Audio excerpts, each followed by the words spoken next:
ಪ್ರಸಾರವಾಗ್ತಿರೋ ನಾನಿನ್ನ ಬಿಡಲಾರೆ ಸೀರಿಯಲ್ ರೋಚಕ ಘಟ್ಟ ತಲುಪಿದೆ. ಶರತ್ ತನ್ನವನಾಗಬೇಕು ಅಂತ ಮಾಯಾ ಅಂಬಿಕಾಳನ್ನ ಸಾಯಿಸಿದ್ಲು. ಬಳಿಕ ಹಿತಾಳನ್ನ ನೋಡಿಕೊಳ್ತೇನೆ ಅಂತ ಹೇಳ್ಕೊಂಡು ಶರತ್ ಮನೆಗೆ ಸೇರಿದ್ದಾಳೆ. ಇದೀಗ ಆತನನ್ನ ಮದುವೆ ಮಾಡ್ಕೊಳ್ಬೇಕು ಅಂತ ಹೊರಟಿದ್ದಾಳೆ. ದುರ್ಗಾ ಇದ್ರೆ ತನ್ನ ಆಸೆ ಈಡೇರಲ್ಲ ಅಂತ ಮಾಯಾ ಈಗ ಸಿದ್ಧಾಂತ್ನ ಕರೆಸಿದ್ದಾಳೆ. ಆದ್ರೀಗ ಸಿದ್ಧಾಂತ್ ಒಳ್ಳೆಯವನಲ್ಲ ಅನ್ನೋದು ಹಿತಾ ಶರತ್ಗೆ ಗೊತ್ತಾಗಿದೆ. ಇದೀಗ ಸೀರಿಯಲ್ ಡೈರೆಕ್ಟರ್ ಬಿಗ್ ಟ್ವಿಸ್ಟ್ ಕೊಟ್ಟಿದ್ದಾರೆ. ಶರತ್ ಈಗ ದುರ್ಗಾ ಜೊತೆ ಹಸೆ ಮನೆಯಲ್ಲಿ ಕೂತಿದ್ದಾನೆ. ಹಾಗಾದ್ರೆ ಮಾಯಾ ಪ್ಲಾನ್ ಆಕಿಗೆ ಉಲ್ಟಾ ಹೊಡಿತಾ? ಶರತ್ ದುರ್ಗಾಳನ್ನ ಮದುವೆ ಆಗ್ತಾನಾ? ಸೀರಿಯಲ್ನಲ್ಲಿ ಮುಂದೇನು ಟ್ವಿಸ್ಟ್ ಕಾದಿದೆ ಅನ್ನೋದನ್ನ ಹೇಳ್ತೀನಿ. ನಾನು ಶ್ವೇತಾ. ನೀವು ಸುದ್ದಿ ಅನ್ನದ ಸಬ್ಸ್ಕ್ರೈಬರ್ ಆಗೋದಕ್ಕೆ ಮರಿಬೇಡಿ.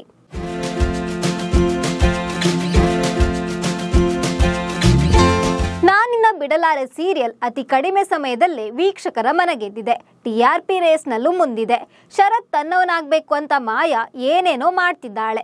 ಈಗಾಗಲೇ ಮಾಯಾ ಅಂಬಿಕಾಳನ್ನ ಸಾಯಿಸಿದ್ಲು. ಅಂಬಿಕಾ ಸಾಯ್ತಿದ್ದಂತೆ ಹಿತಾಳನ್ನ ನೋಡಿಕೊಳ್ತೇನೆ, ಆಕೆಗೆ ತಾಯಿ ಪ್ರೀತಿ ಬೇಕು ಅಂತ ಶರತ್ ಮನೆ ಸೇರಿಕೊಂಡಿದ್ದಾಳೆ. ಆದ್ರೆ ಮಾಯಾ ಪ್ಲಾನ್ ಬೇರೆಯೇ ಇದೆ. ಶರತ್ನ ಮದುವೆ ಆದ್ಮೇಲೆ ಹಿತಾಳನ್ನ ಮನೆಯಿಂದ ಆಚೆ ಹಾಕೋ ಪ್ಲಾನ್ ಮಾಡಿದ್ದಾಳೆ.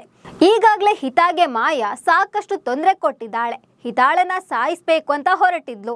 ಆದ್ರೆ ಆ ಸಮಯದಲ್ಲಿ ದುರ್ಗಾ ಬಂದು ಕಾಪಾಡಿದ್ಲು. ಅದರಿಂದಾಗಿ ದುರ್ಗಾ ಹಾಗೂ ಹಿತಾ ಫುಲ್ ಕ್ಲೋಸ್ ಆದ್ರು.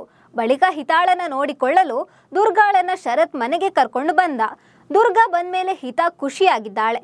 ಅಷ್ಟೇ ಅಲ್ಲ, ಮಾತನಾಡಲು ಕೂಡ ಶುರು ಮಾಡಿದ್ದಾಳೆ ಹಿತಾ. ಇದೀಗ ಅಪ್ಪ ಮಗಳನ್ನ ಒಂದು ಮಾಡ್ತೀನಿ ಅಂತ ಶರತ್ಗೆ ಮಾತು ಕೊಟ್ಟಿದ್ದಾಳೆ ದುರ್ಗಾ. ಆದ್ರೆ ಶರತ್ ಹತ್ರ ಯಾರಾದ್ರೂ ಮಾತಾಡಿದ್ರು ಕೂಡ ಮಾಯಾಗೆ ಅದನ್ನ ತಡ್ಕೊಳ್ಳಿಕ್ಕಾಗಲ್ಲ.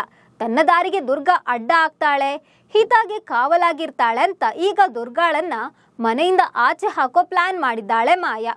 ಹೀಗಾಗಿ ದುರ್ಗಾ ಚಿಕ್ಕಮ್ಮ ಜೊತೆ ಸೇರ್ಕೊಂಡು ಮದುವೆ ಪ್ಲಾನ್ ಮಾಡಿದ್ದಾಳೆ. ದುಡ್ಡಿನ ಆಸೆಗಾಗಿ ದುರ್ಗಾಳ ಚಿಕ್ಕಮ್ಮ ಮದುವೆಯನ್ನ ಆತುರದಿಂದ ಮಾಡಿಸ್ತಿದ್ದಾಳೆ. ಆದ್ರೀಗ ಶರತ್ಗೆ ಸಿದ್ಧಾಂತ್ ಒಳ್ಳೆಯವನಲ್ಲ ಅನ್ನೋದು ಗೊತ್ತಾಗಿದೆ. ಇದೀಗ ದುರ್ಗಾ ಮದುವೆ ನಿಲ್ಲಿಸಲು ಅಪ್ಪ ಮಗಳು ಒಂದಾಗಿದ್ದಾರೆ. ಇದೀಗ ಸೀರಿಯಲ್ ಸ್ಟೋರಿಗೆ ಬಿಗ್ ಟ್ವಿಸ್ಟ್ ಸಿಕ್ಕಿದೆ. ಸಿದ್ಧಾಂತ್ ಇನ್ನೊಂದು ಮುಖ ಅಂಬಿಕಾಗೆ ಗೊತ್ತಾಗಿತ್ತು. ಆದ್ರೆ ದುರ್ಗಾ ಕೈಗೆ ಕಂಕಣ ಕಟ್ಟಿದ್ರಿಂದ ಅಂಬಿಕಾಗೆ ಇದನ್ನ ಹೇಳಲು ಸಾಧ್ಯ ಆಗ್ತಿರ್ಲಿಲ್ಲ. ಈಗ ಹಿತಾ ಮುಂದೆ ಸಿದ್ಧಾಂತ್ ಬಣ್ಣ ಬಯಲಾಗಿದೆ. ಆತ ಕಾಲ್ನಲ್ಲಿ ಮಾತನಾಡ್ತಿರುವಾಗ ಹಿತಾ ಮೊಬೈಲ್ನಲ್ಲಿ ವಿಡಿಯೋ ರೆಕಾರ್ಡ್ ಮಾಡಿದ್ದಾಳೆ. ಅದನ್ನ ಶರತ್ಗೆ ಹೇಳುವಷ್ಟರಲ್ಲಿ ಸಿದ್ಧಾಂತ್ ಬಂದು ಫೋನನ್ನ ಎಸೆದಿದ್ದಾನೆ.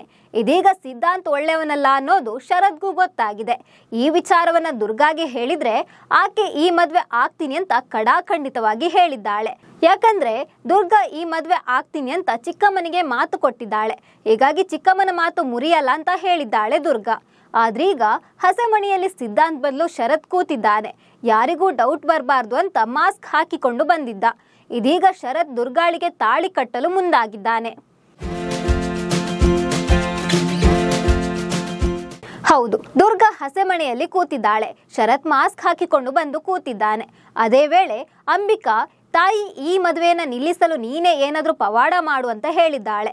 ಅಷ್ಟೊತ್ತಿಗೆ ಶರತ್ ಮುಖಕ್ಕೆ ಹಾಕಿರೋ ಮಾಸ್ಕ್ ಅನ್ನ ತೆಗೆದಿದ್ದಾನೆ. ಬಳಿಕ ಶರತ್ ದುರ್ಗಾಗೆ ತಾಳಿ ಕಟ್ಟಲು ಮುಂದಾಗಿದ್ದಾನೆ. ಹಾಗಾದ್ರೆ ಶರತ್ ದುರ್ಗಾಳನ್ನ ಮದ್ವೆ ಆಗ್ತಾನಾ?